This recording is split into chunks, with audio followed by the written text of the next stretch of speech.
With the World Series in full swing, we will try to answer the question, who's on first to be named the next Federal Reserve Chair?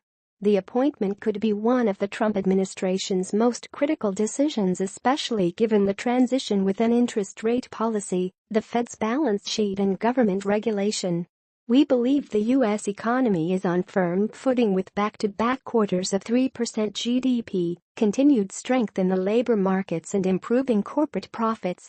Inflation measures, however, remain stubbornly low and well below the Fed's stated target of 2%. And lastly, the administration remains dedicated to reducing the regulatory burden, but the Fed is tasked to maintaining the safety and soundness of the financial system. Will Trump favor continuity or take the opportunity to revamp the institution? So who's on first? Janet Yellen's term ends in February and President Trump is expected to announce his selection later this week. The process began with 5 potential candidates: Gary Cohn, Kevin Warsh, Jerome Powell, John Taylor and Janet Yellen. Recent indications are that Gary Cohn, the current director of the National Economic Council, has fallen out of the running.